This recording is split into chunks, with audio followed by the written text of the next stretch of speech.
1960년대 초 세계에서 가장 가난한 나라 중 하나로 손꼽히던 작은 국가가 있었습니다. 그 나라는 바로 한국이었어요. 당시의 경제학자들은 이 나라가 절대로 재건될 수 없고 발전할 가능성도 없다고 단언했었죠. 국토는 전쟁의 잿더미 속에 폐허가 되었고 자원은 전혀 없었습니다. 기술은 전무했고 사회는 극도의 가난과 혼란 속의 엉망이었습니다. 그런 한국이 오늘날에는 세계 경제와 문화의 중심으로 우뚝 서게 되었죠. 그렇게 국토가 망가지고 아무런 희망이 보이지 않았던 나라가 어떻게 전 세계 10위권 강대국의 기적을 이룰 수 있었는지 그 비밀은 무엇이었을까요? 지금부터 들려드릴 이야기는 단순히 경제 성장 과정의 이야기만이 아닙니다. 지옥 같은 위기의 상황에서 절망을 이겨내고 전 세계가 K문화에 열광을 하는 한국이라는 나라와 그 국민들에 대한 이야기입니다. 여러분, 좋아요면 충분하니 꼭 부탁드립니다. 안녕하세요.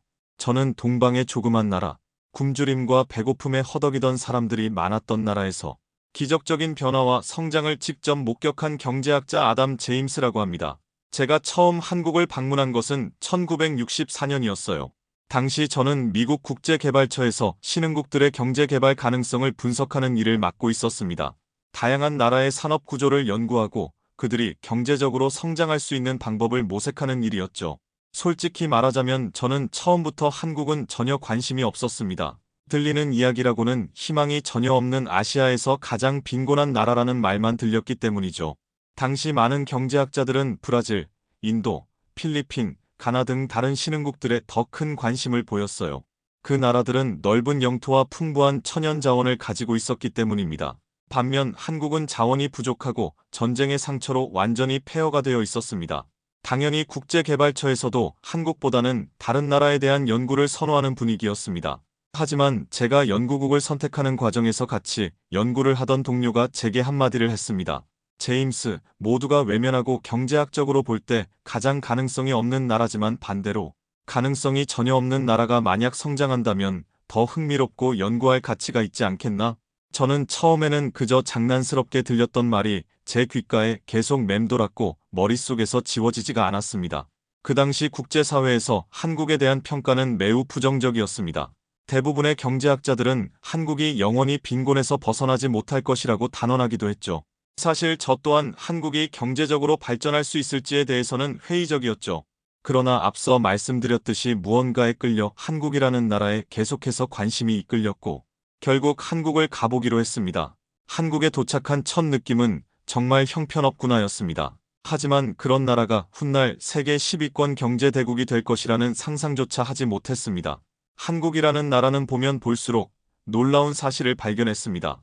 가난 속에서도 사람들은 이를 악물고 삶을 포기하지 않는 모습을 보였고 스스로 길을 만들어가고 있었습니다. 이 조그만 나라 사람들은 그 어떤 역경에도 굴복하지 않았고 억척스런 근성으로 내일을 위한 투쟁으로 살아갔습니다. 돌이켜보면 저 역시 경제학자로서 수많은 나라들의 발전 과정을 연구하며 지켜봤지만 이토록 극적인 변화를 이룬 나라는 한국이 유일했습니다. 그래서 지금도 저는 습관처럼 사람들에게 하는 말이 있습니다. 나는 한국의 엄청난 기적을 직접 보았다고 말을 합니다. 제가 한국을 처음 알게 된 것은 1960년대 초반이었습니다. 당시 세계 경제학계에서는 개발도상국들의 경제 성장 가능성에 대한 논의가 활발히 이루어지고 있었습니다. 특히 신흥국들의 미래를 예측하는 연구가 많았고 많은 경제학자들은 한국을 두고 가망이 없는 나라라고 단언했습니다. 그 이유는 명확했죠. 1953년 한국전쟁이 끝난 후 한국은 완전히 폐허가 되었으니까요. 산업 기반은 전멸했고 전체 인구의 절반이 넘는 사람들이 난민이었습니다. 절반이 넘었다고 하지만 실제는 끼니를 제대로 먹는 사람들이 없을 정도로 사람들은 굶주리고 지독한 가난에 허덕이고 있었습니다. 전쟁이 끝난 후에도 한국의 도시와 농촌에서는 먹을 것이 부족했고 사람들은 거리에서 구호품을 기다리거나 미국에서 보내준 원조 밀가루로 연명하는 처지였죠. 그런 상황에서 경제 성장의 가능성을 논하는 것이 얼마나 비현실적으로 보였겠습니까?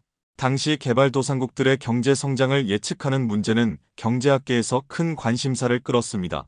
여러 국제 세미나에서는 어떤 나라가 가장 경제적으로 발전할 가능성이 낮을까라는 주제로 토론이 자주 이루어졌습니다. 그때 자주 비교되었던 나라가 바로 한국, 필리핀 그리고 가나였습니다. 한국은 이들 세 나라 중에서도 가장 가난하고 불안정한 나라로 평가되었죠. 필리핀은 당시 아시아에서 가장 유망한 나라 중 하나로 손꼽혔습니다. 1960년대 초 필리핀의 1인당 GDP는 약 260달러로 한국의 82달러보다 3배 이상 높았습니다. 마닐라는 동양의 진주라고 불릴 정도로 발전된 도시였고 미국의 식민 지배를 받으며 서구식 경제 구조를 갖추고 있었죠. 천연 자원도 풍부했고 영어 사용률이 높아 국제 무역에서도 유리한 조건을 가지고 있었습니다. 그와 반대로 한국은 전쟁으로 모든 것을 잃었고 산업 기반이 전무했습니다. 필리핀과 같은 나라들이 갖춘 유리한 조건들에 비해 한국은 뭐 하나 내세울 것도 없는 불리한 상황이었어요. 그리고 가나는 당시 아프리카에서 가장 촉망받는 신흥국 중 하나였습니다. 1957년 가나는 아프리카에서 가장 먼저 독립한 국가로 서방 국가들로부터 많은 지원을 받고 있었습니다. 그들은 금과 보크사이트, 코코아 등 자원이 풍부했고 이를 바탕으로 무역을 통해 빠르게 성장할 것으로 예상되었죠. 게다가 영국식 교육을 받은 엘리트 계층도 많았고 행정 시스템도 어느 정도 정비되어 있었습니다. 이러한 요소들은 가나가 경제적으로 번창할 수 있는 강력한 기반이 되었습니다. 하지만 한국은 이와는 완전히 다른 상황이었습니다. 천연 자원이 전무했으며 기후 또한 농업에 적합하지 않았죠. 한국의 국토는 70%가 산악 지형을 이루고 있어 농경지를 확보하기 어려웠습니다. 게다가 겨울이 길고 혹독해 농업 생산성이 낮았으며 태풍과 홍수 같은 자연재해도 빈번하게 발생했죠. 전쟁의 상처가 깊어 산업 기반은 전무했고 국가 전체가 극도의 혼란 속에 있었습니다. 이런 상황에서 당시 많은 경제학자들은 필리핀과 가나는 발전할 가능성이 높다고 예상했지만 한국은 영원히 가난에서 벗어나지 못할 것이라고 단언했습니다. 이들은 한국이 겪고 있는 현실이 너무 참담했기 때문에 당연히 경제적 재건은 불가능하다고 여겼습니다. 그리고 한국 전쟁의 총사령관이었던 메가더 장군도 한국에 대해 비관적인 평가를 내놓았었죠. 그는 전쟁 철수 시 이런 말을 남겼습니다. 한국은 가능성이 없다. 전쟁으로 폐허가 된 국토에 고부가 가치를 지닌 천연 자원도 없고 기술력이나 고급 인력도 부족한 나라다.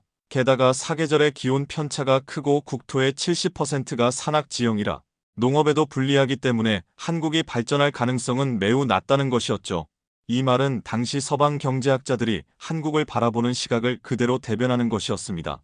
경제적 자원이 부족하고 산업 기반이 전혀 없는 한국이 외화를 벌어들이거나 수출 산업을 키우는 것은 불가능에 가까운 일이었죠. 그들은 한국을 경제적으로 재건할 수 없는 나라로 규정짓고 이를 연구할 필요도 없다고 여겼습니다. 1964년 제가 처음 한국을 방문했을 때 경제학자들의 평가가 결코 과장이 아니라는 것을 실감할 수 있었습니다. 서울은 수도라는 이름이 무색할 정도로 너무나 열악한 도시였습니다. 도로 상태도 포장되어 있지 않은 곳이 많았습니다.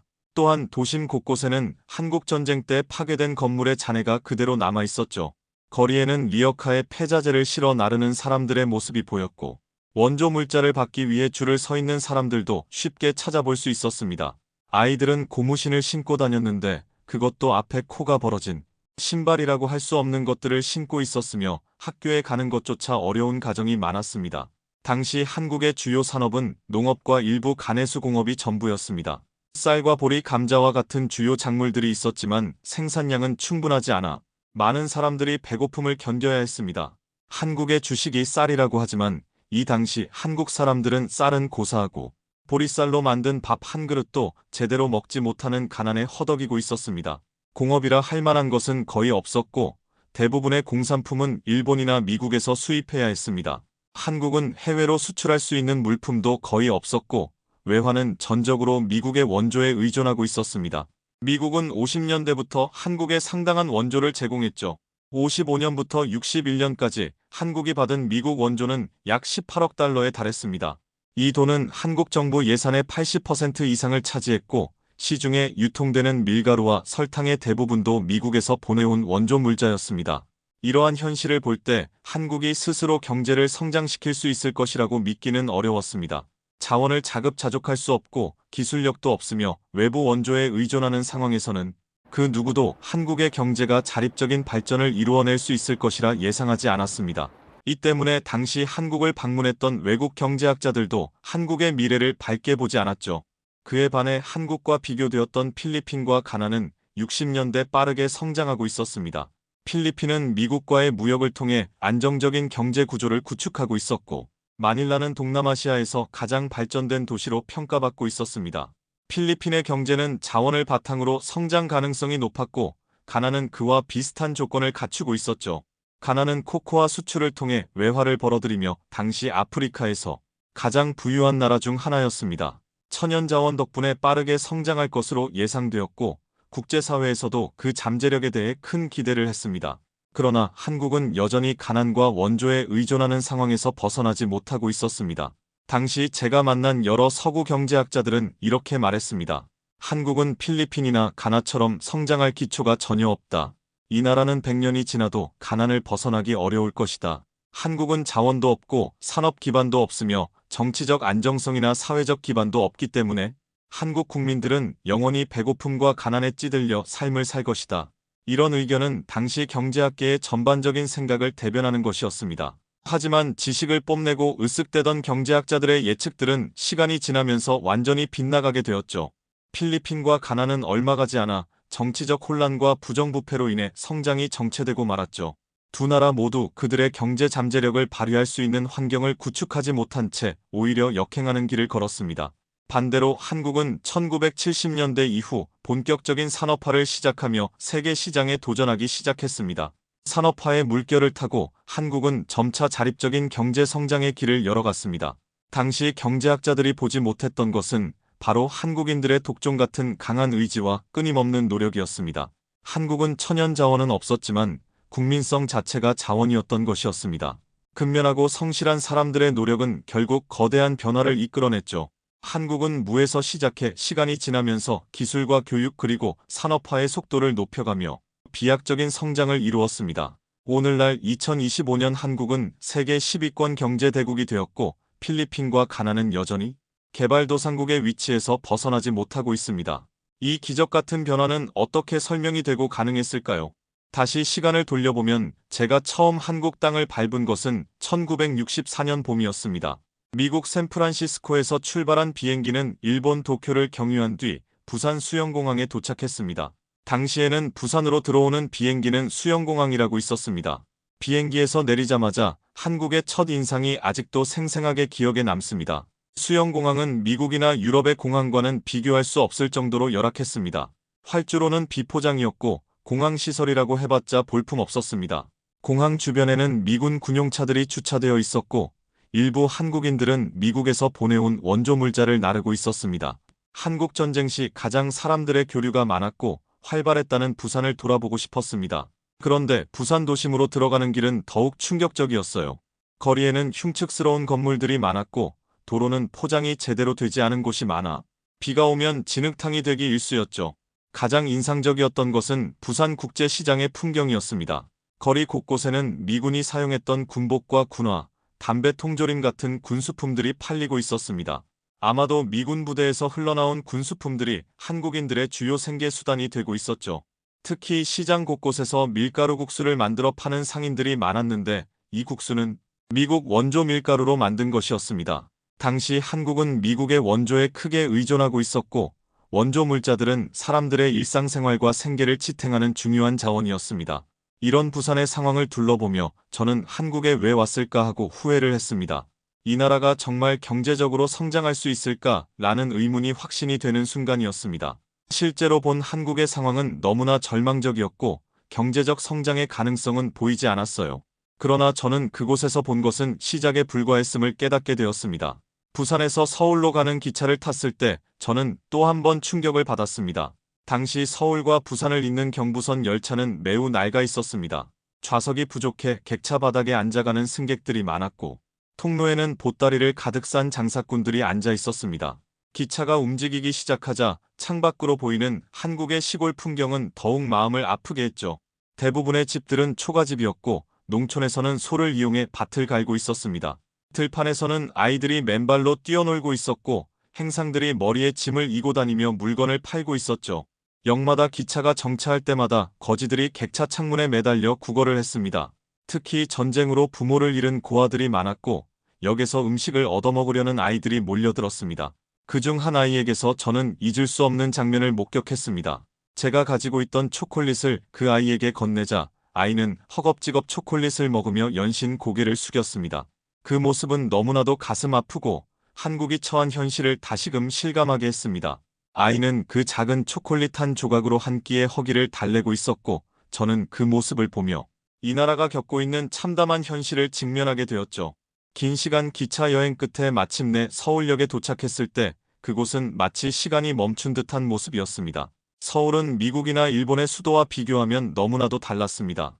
도심 곳곳에 있는 건물들은 초라하기 짝이 없었고, 거적대기를 덮어 만든 판자집에 사는 사람들이 대부분이었죠. 도로에는 자동차보다 인력거가 더 많았고, 시장에서는 대부분 사람들이 노점에서 장사를 하고 있었습니다. 쌀과 보리를 교환하는 사람들의 모습도 자주 볼 수 있었고, 일부 상인들은 미국 원조 밀가루로 만든 빵을 팔고 있었습니다. 이 빵은 사실상 많은 사람들에게 유일한 식사가 되어주고 있었죠. 또 미군 군복을 입고 있는 사람들이 많았는데, 이는 미군 부대에서 나온 것으로 보였습니다. 그 모습들은 한국이 아직 전쟁의 잿더미에서 벗어나지 못했다는 사실을 더욱 뚜렷하게 보여주었습니다. 어두워지는 서울의 거리를 걸으며 사람들이 어떻게든 희망을 찾으려는 모습이 보였지만, 그 희망의 길이 얼마나 멀고 험한지 가늠할 수 없다는 생각이 들었습니다. 거리에는 가로등이 많지 않았고, 일부 지역에서는 등유 램프를 이용해 불을 밝히고 있었습니다.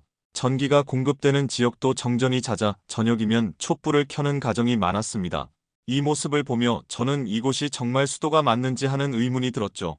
서울이라는 수도에서조차 이렇게 기본적인 인프라가 부족했다는 사실은 저에게 큰 충격이었습니다.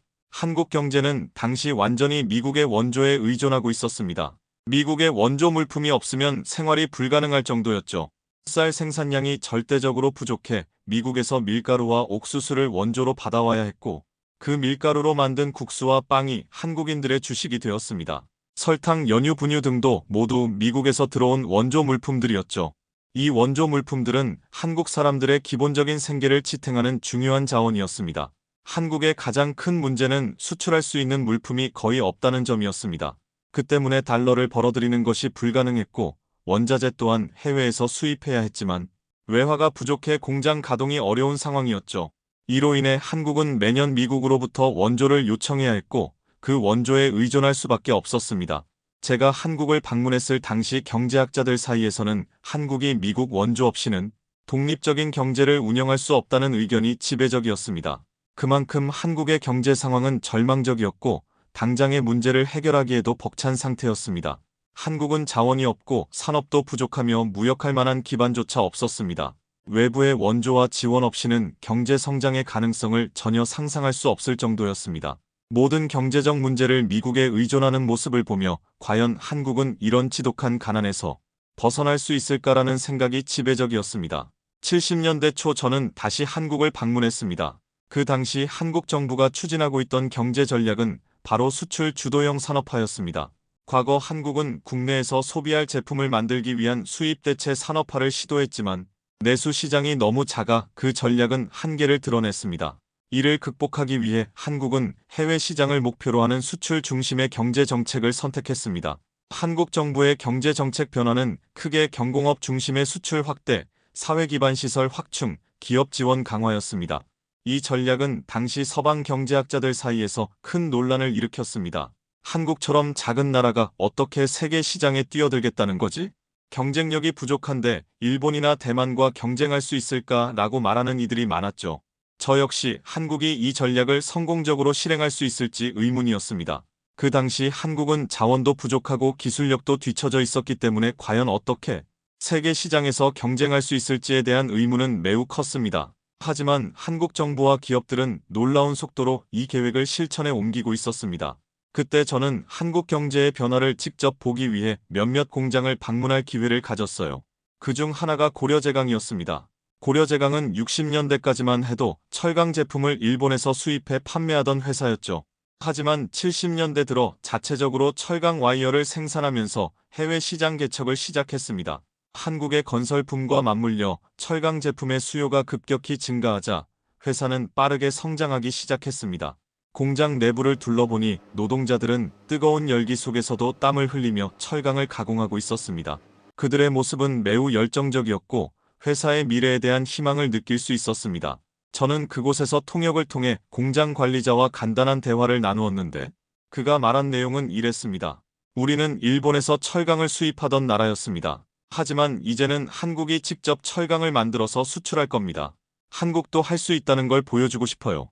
이 말을 들으며 저는 한국이 더 이상 단순한 소비국이 아니라 생산국으로 거듭나려는 강한 의지를 가지고 있다는 것을 실감할 수 있었습니다. 그 의지는 단순히 말로 끝나는 것이 아니라 철강과 같은 중공업 분야에서 실질적인 변화를 이끌어내고 있었죠. 이 변화는 한국이 단순히 외부에 의존하지 않고 자립적인 경제 체제를 구축하려는 노력의 일환임을 알 수 있었습니다. 한국의 산업 발전은 철강과 같은 중공업에서만 일어난 것이 아니었습니다. 1953년에 설립된 제1제당은 처음에는 미국 원조 밀가루를 가공하는 작은 회사에 불과했지만 70년대 들어 설탕, 조미료, 가공식품 등 다양한 제품을 자체적으로 생산하기 시작했습니다. 특히 식품 제조 기술을 발전시키면서 일본에 의존하던 식품 원료를 국산화하는 데 성공했습니다. 그 이전까지 한국의 식품 산업은 원조 물자에 크게 의존했었죠. 하지만 이제는 국내에서 직접 생산한 식품이 시장을 채우고 있었고 일부 제품은 해외 수출까지 추진되고 있었습니다. 제1제당의 공장을 방문했을 때 저는 그 변화가 단순히 규모의 확장이나 생산량의 증가를 넘어서 한국이 진정으로 자립적인 경제 기반을 구축해가고 있다는 것을 실감하게 되었습니다. 제가 처음 한국을 방문했을 때의 절망적인 현실과 비교하면 그 변화는 상상할 수 없을 만큼 빠르고 강력했죠. 한국 사람들은 그들의 끊임없는 노력과 혁신적인 정신으로 원조를 넘어선 자립적인 경제를 향해 나아가고 있었습니다. 하지만 이런 발전이 결코 쉽게 이루어진 것은 아니었습니다. 당시 한국의 노동자들은 하루 12시간에서 16시간씩 공장에서 일했습니다. 임금은 매우 낮았고 노동 환경은 열악했죠. 그러나 그들은 불만을 터뜨리기보다는 우리 아이들은 더 나은 삶을 살게 될 것이다 라는 희망을 품고 묵묵히 일했습니다. 그들의 노력은 단지 자신들의 미래를 위한 것이 아니라 더 나은 세상을 위한 희생이었죠. 도시뿐만 아니라 농촌에서도 변화가 시작되었습니다. 한국 정부는 1970년대 초 새마을 운동을 통해 농촌 개발을 추진했습니다. 농부들은 자발적으로 길을 닦고 집을 새로 짓고 땀을 흘렸습니다. 공장에서 일하는 노동자들과 농촌에서 묵묵히 일하는 농부들 모두가 한국 경제의 성장을 위해 희생하고 있었습니다. 그들의 피와 땀 그리고 끊임없는 노력이 없었다면 오늘날 한국의 경제 성장은 불가능했을 것입니다. 그런 가운데 당시 한국 경제의 성장 속도는 해외에서도 주목받기 시작했습니다. 70년대 한국의 경제 성장률은 평균 8에서 10%에 달했죠. 이는 60년대 초반과 비교하면 한국의 산업 구조가 완전히 바뀌었다는 의미였습니다. 그때까지만 해도 한국이 발전할 가능성은 거의 없다고 했던 경제학자들마저 이제는 한국이 무언가를 해내고 있다는 사실을 인정하기 시작했습니다. 일부 미국 기업들은 한국의 제조업이 급속도로 성장하고 있다는 점을 주목하기 시작했습니다. 그들은 한국을 더 이상 단순한 개발도상국으로만 보지 않았고 새로운 경제적 기회의 땅으로 보기 시작했습니다. 저는 70년대 후반 한 국제경제 포럼에서 한국에 대한 이야기가 나오면서 놀랐습니다. 그곳에서 경제 전문가들은 한국을 이제는 글로벌 경제에서 중요한 위치를 차지할 가능성이 있는 나라라고 평가하고 있었습니다. 몇 년 전만 해도 아무도 주목하지 않았던 한국이 이제는 산업화 모델의 성공 사례로 거론되고 있었습니다. 70년대의 한국은 제가 처음 방문했을 때와는 전혀 다른 나라였습니다. 더 이상 원조에 의존하는 나라가 아니었고 스스로 제품을 만들고 세계 시장에 도전하는 나라가 되었죠. 그 변화의 중심에는 묵묵히 일하며 희생하는 국민들이 있었습니다. 그들의 노력과 인내, 그리고 희생이 결국 한국을 이끌어낸 것이었습니다. 저는 한국을 떠나기 전 서울의 한 공장에서 일하는 노동자들의 모습을 보며 과연 이 나라가 어디까지 성장할 수 있을까 하며 경이로움을 느꼈습니다. 그들의 모습은 단순히 일하는 사람들이 아니라 새로운 경제 시대를 열어가는 주역들처럼 보였습니다. 70년대까지 한국의 경제 발전은 주로 내부적인 산업 기반을 다지고 수출 산업을 키우는 과정이었습니다. 그러나 80년, 90년대에 들어서면서 저는 한국이 이제 단순히 성장하는 나라가 아니라 세계 시장에서 본격적으로 존재감을 드러내는 나라가 되었다는 것을 알게 되었습니다. 한국은 더 이상 단기적인 성장에 그치지 않았고 지속 가능한 경제 대국으로 자리매김하기 시작했죠. 제가 80년대 후반에 다시 한국을 찾았을 때 서울의 모습은 완전히 달라져 있었습니다. 도심에는 고층 빌딩이 늘어났고 거리는 사람들과 차량으로 활기가 넘쳤습니다. 서울의 거리에서 느껴지는 에너지와 변화의 속도는 이전과 비교할 수 없을 정도로 거대했죠. 가장 놀라운 점은 세계 무대에서 한국 기업들의 이름이 하나둘씩 등장하기 시작했다는 것이었습니다. 그들이 만들어낸 제품들은 전 세계에서 인정받기 시작했고 한국의 브랜드 가치는 그 어느 때보다 높아졌습니다. 1980년대 한국 경제의 가장 큰 변화는 이제 한국이 단순한 제조업 국가를 넘어 세계 시장에서 경쟁하는 국가가 되었다는 점이었습니다. 70년대부터 추진했던 수출 중심의 경제 전략이 마침내 효과를 보기 시작했습니다. 80년대 초반 한국은 저렴한 노동력을 바탕으로 섬유, 의류, 신발, 가전제품 등을 수출하며 빠르게 성장했죠. 특히 미국과 유럽 시장에서 메이드 인 코리어라는 태그가 점점 더 많이 보이기 시작했습니다. 한국 제품의 품질이 향상되었고 그 신뢰도가 글로벌 시장에서 높아지기 시작한 거죠. 그리고 한국 정부는 반도체와 자동차, 조선업과 전자산업을 집중적으로 육성했습니다. 이를 위해 기업들에게 연구개발 지원을 강화하고 해외 시장 개척을 독려했습니다. 이 정책은 한국 경제를 더욱 글로벌화시켰고 한국 기업들이 세계 시장에서 인정받을 수 있는 기반을 마련했습니다.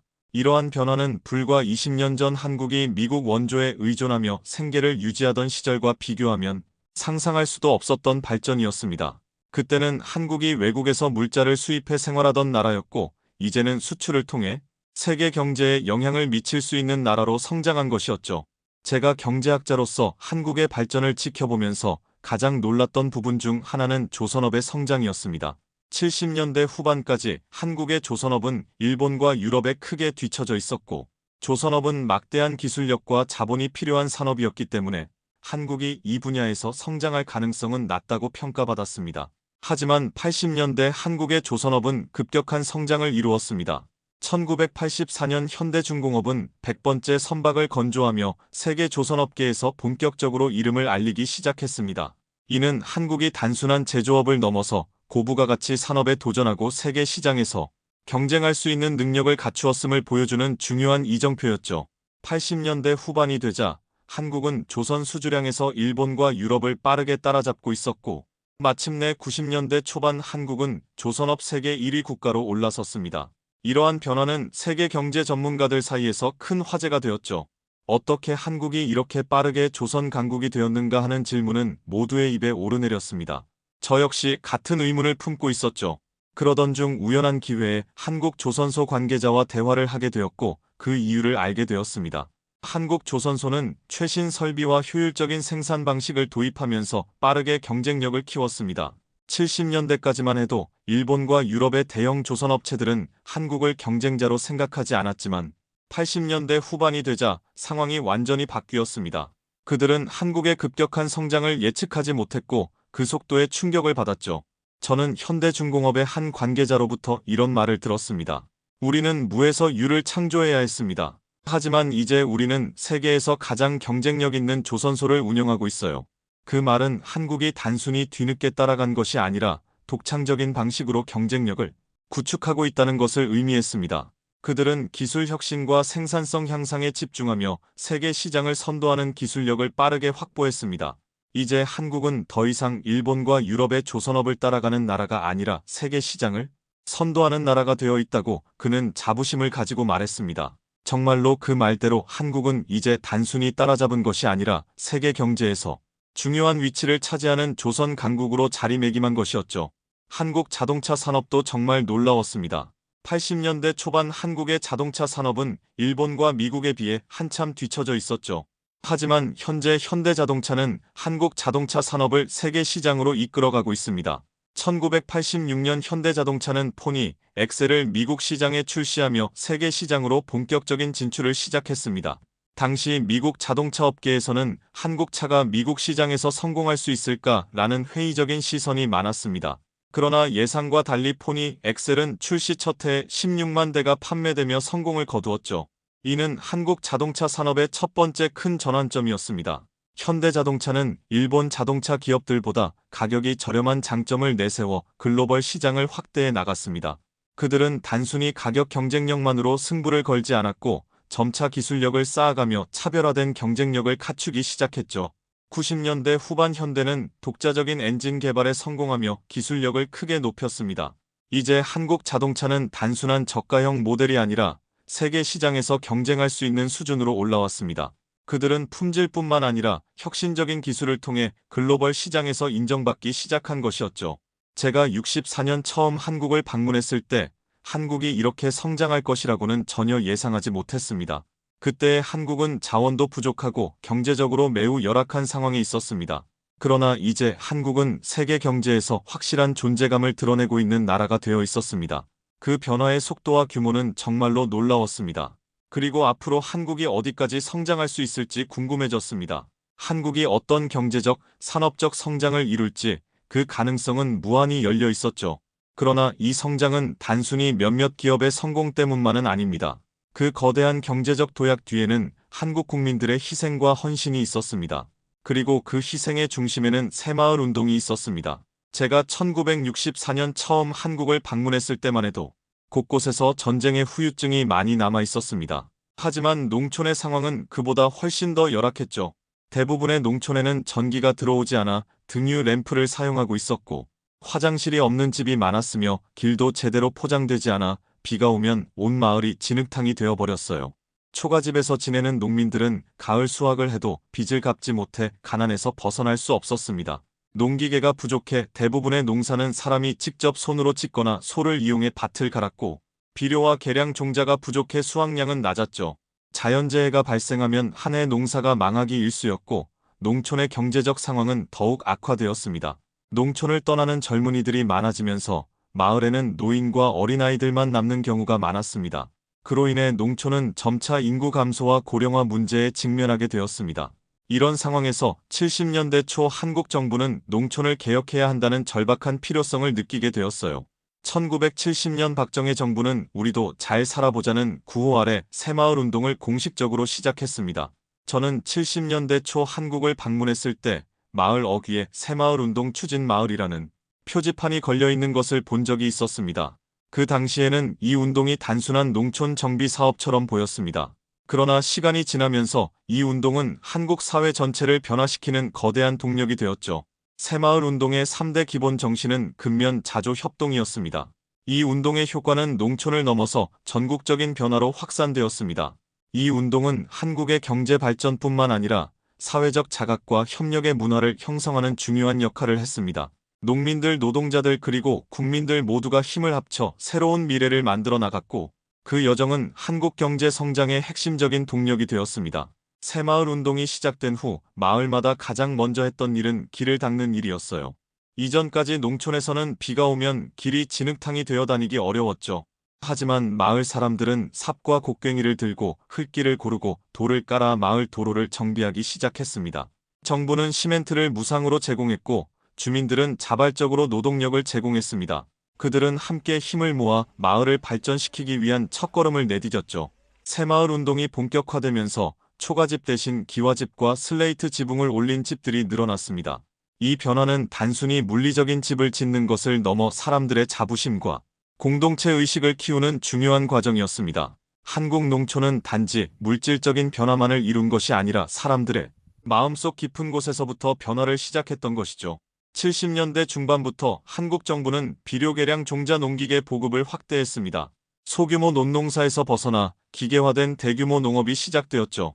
1972년 한국은 역사상 처음으로 쌀 생산량이 소비량을 초과하는 성과를 거두었습니다. 이것은 그 당시 한국 농업이 어떻게 자립적으로 발전할 수 있었는지를 보여주는 중요한 이정표였습니다. 70년대 초반까지 한국 농촌의 90% 이상이 전기가 없는 생활을 하고 있었죠. 하지만 새마을 운동이 진행되면서 농촌에도 전기 공급이 확대되었고, 밤에도 불을 켤 수 있는 집이 많아졌어요. 이러한 변화를 직접 목격하면서 저는 한국이 경제 성장뿐만 아니라 삶의 질 자체를 향상시키기 위해 얼마나 노력하고 있는지 실감할 수 있었습니다. 하지만 한국 경제를 떠받친 것은 농촌뿐만이 아니었습니다. 70년, 80년대 한국의 산업화가 진행되면서 수많은 젊은이들이 농촌을 떠나 도시의 공장으로 향했습니다. 그들은 낮은 임금을 받으며 하루에 길게는 16시간씩 일해야 했고, 노동 환경은 열악했죠. 공장에서 사고가 나도 제대로 보상받지 못하는 경우가 많았습니다. 그럼에도 불구하고 그들은 희망을 품고 일했습니다. 저는 70년대 후반 서울에서 한봉제 공장을 방문한 적이 있었습니다. 그곳에서 만난 20대 초반의 여성 노동자는 이렇게 말했습니다. 하루 14시간씩 일하지만 언젠가 우리 아이들은 더 좋은 환경에서 살 수 있을 거라고 믿습니다. 그녀의 말 속에서 저는 그 시대 한국인들이 가졌던 희망과 의지를 느낄 수 있었습니다. 그들은 힘든 현실 속에서도 미래를 위한 희망을 잃지 않았습니다. 1960년대에는 한국의 1인당 GDP가 100달러 수준에 불과했지만 1980년대에는 1600달러를 넘는 성과를 이루었습니다. 70년대 초반만 해도 한국은 농산물을 수입해야 했지만 80년대에는 쌀을 자급자족하는 나라가 되었습니다. 이 변화는 단순히 경제적인 성장뿐만 아니라 생활 수준의 향상을 의미했습니다. 저는 70년대와 1980년대 후반의 한국을 비교하며 이렇게 생각했습니다. 이 나라의 경제 성장은 단순한 운이 아니었으며 국민들의 피와 땀, 그리고 희생이 있었기 때문에 가능했다. 새마을 운동을 통해 스스로 삶을 바꾸겠다는 한국 국민들의 의지, 그리고 열악한 환경에서도 묵묵히 일하며 희생한 노동자들의 헌신이 있었기에 한국은 지금처럼 발전할 수 있었던 거죠. 저는 다시 한국을 떠나면서 마지막으로 서울의 야경을 바라보았습니다. 수십 년 전 어두웠던 서울거리에 이제는 형형색색의 불빛이 빛나고 있었습니다. 그 빛은 단순히 전구의 불빛이 아니라 한국의 희망과 성장을 상징하는 불빛이었습니다. 한국은 정말 스스로의 힘으로 변하고 있었습니다. 그 변화는 불가능한 것을 가능하게 만든 사람들이 있었기에 이루어졌고, 그들을 통해 저는 한국이 자립적이고 강력한 경제 국가로 거듭나는 과정을 목격한 것이었죠. 그것이 제가 본 한국이었어요. 꿈꾸던 미래를 현실로 만든 나라, 희생과 노력으로 만든 기적이 바로 한국의 역사였습니다. 1997년 저는 뉴욕에서 한국 경제 위기를 보고 있었습니다. 한국이 국가 부도 위기에 처하고 IMF의 긴급 지원을 요청한다는 소식이었습니다. 불과 10년 전만 해도 빠르게 성장하던 한국이 갑자기 무너졌다는 사실에 충격을 받았죠. 동아시아의 여러 나라들이 경제 위기에 처하면서 한국도 영향을 받았고, 문제는 대기업들이 외환을 갚지 못해 연이어 부도를 맞았다는 점이었습니다. 한보철강, 기아자동차, 대우그룹 등 대기업들이 줄줄이 무너졌고 실업률은 8%까지 치솟았습니다. 거리에는 일자리를 구하는 사람들이 넘쳐났고 많은 가정이 생계를 걱정해야 했습니다. 하지만 한국은 쉽게 무너지지 않았습니다. IMF 구제금융을 받은 후 국민들은 정부의 지원만 기다리지 않고 스스로 나라를 살리기 위한 금모으기 운동을 벌였습니다. 약 350만 명이 참여해 227톤의 금이 모였고, 이는 국가 부채 상환에 사용되었습니다. 경제 전문가들은 이 운동을 보고 다른 나라에서는 상상할 수 없는 일이 한국에서 일어나고 있다고 말했죠. IMF 위기는 큰 타격을 주었지만 한국은 국민들의 단합으로 이를 극복해 나갔습니다. 대기업들의 구조조정이 이루어졌고 비효율적인 기업들은 대출을 줄였으며 기업들은 더 효율적인 경영을 해야만 했습니다. 2000년대 들어 한국은 반도체, 인터넷, 전자 산업을 중심으로 다시 성장하기 시작했습니다. 삼성전자, 현대자동차, LG전자 등이 글로벌 시장에서 경쟁력을 회복하며 경제의 핵심 축이 되었죠. 2001년 한국은 IMF 자금을 모두 상환하며 경제 위기에서 완전히 벗어났고 다시 세계 10위권 경제 대국으로 자리 잡았습니다. 97년 한국이 IMF 구제금융을 요청했을 때 많은 경제학자들은 한국 경제의 끝을 예고했지만 단 4년 만에 한국은 빚을 갚고 다시 성장하기 시작했어요. 이는 한국이 만들어낸 또 하나의 기적이었죠. 저는 한국을 분석하며 깨달았습니다. 한국은 위기에 강한 나라고 한국인들은 절대 포기하지 않는다는 것입니다. 한국은 자원과 기술이 부족했지만 강력한 의지와 단합된 노력으로 세계 경제의 중심에 섰습니다. 그 모든 변화는 한 세대가 끊임없이 노력한 결과였습니다. 불굴의 정신과 확고한 믿음이 한국을 일으킨 원동력이었습니다. 저는 한국에서 국민들이 어떻게 절망적인 상황에서 희망을 찾고 자신들의 힘으로 기적을 만들어내는지를 직접 목격했습니다. 한국은 이제 세계 경제의 중심에 서 있는 강국이 되었고 저는 그 과정을 함께했다는 사실에 큰 자부심을 느낍니다. 그리고 확신합니다. 이 기적은 단순한 과거의 이야기가 아니라 계속해서 한국이 세상을 놀라게 할 미래의 이야기입니다. 코리어 이즈 리마커벌 언드 에드머러벌. 한국 당신들을 존경합니다. 아직도 귓가에는 한국 국민들이 흥얼거리던 노랫말이 떠오릅니다. 잘 살아보세, 잘 살아보세. 우리도 한번 잘 살아보세. 저의 한국 경제 이야기는 여기까지입니다. 여러분들의 생각들을 댓글로 많이 남겨주시길 바랍니다. 지금까지 시청해주셔서 진심으로 감사합니다.